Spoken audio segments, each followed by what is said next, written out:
The Festivus meal plan, Festivus being on the 23rd of December, is served with meatloaf and some plain old spaghetti and sauce.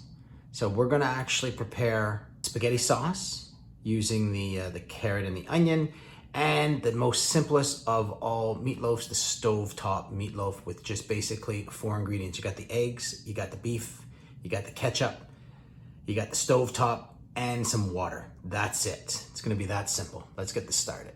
We're gonna start with the basic spaghetti sauce. We can ours in the fall with the tomatoes. However, I'm gonna assume that one does not have the canned tomatoes. So we're actually just gonna be using a can of diced tomatoes. Simple, just buy it in the store. We're gonna be blending those up. If someone has a problem with blending, get some crushed tomatoes. How do we get that flavor? Carrot and onion. We're gonna be putting in a food processor to mince the carrots and the onion. Just do a rough chop. Don't need a whole onion, say half an onion. And since I have an onion, it's not required, but I'm gonna be throwing it into the meatloaf. Roughly chop the onion. We will be putting a little bit of garlic in the cooking process, but for now we're just getting this base. Take a look. Perfect. So it's gonna look something similar to this. You want to put less carrots, put less carrots. You can put celery in. I like the combination between the celery, carrots, onions. This particular one, we're doing it really simple. It's just gonna be carrot and onion. All right, so turn the burner on to high. Then we're going to get it nice and hot, and then we're gonna simmer it. Right now we'll add 1 teaspoon Italian seasoning. The beginning process is almost as though you're going to saute. Before it gets to the point of sauteing, we're gonna lower the temperature, keep it on a simmer for a good hour before we actually add the tomatoes into it. Before we add the tomatoes, we'll be adding some garlic. All right, so the temperature is getting where we want it. Give that a quick little stir. And add a little bit of the olive oil. And that basically right there, we're gonna put the lid on. We're gonna turn that down to simmer. And then we'll take a look at it in a few minutes, make sure nothing's burning, and then we're just gonna let it sit for on simmer. All right, so since we have the food processor already dirty, let's blend up those diced tomatoes.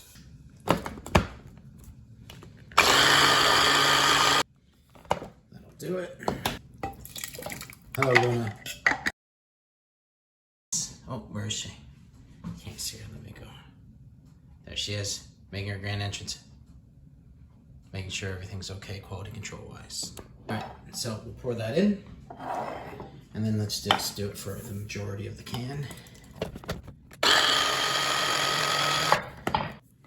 That'll do it. Oh, I think I'm gonna add something into this one. Not required. You gave me this idea, Sunshine. When I was visiting you, I tried some of your pasta sauce that you said you made with blending in some chipotle and adobo sauce. So let's get some of that in here, because it tasted fantastic.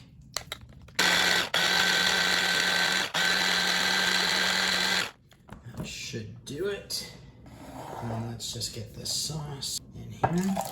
And we'll save that for later. So snap a lid, put it in the fridge. All right, let's proceed with the easiest meatloaf. So we'll start with about 1.5 pounds of ground beef that was in the freezer. Let's crack some eggs. So 2 eggs. Half a cup ketchup. You could mix this ketchup with a little bit of barbecue sauce. If you wanted to replace it with salsa, you could do that.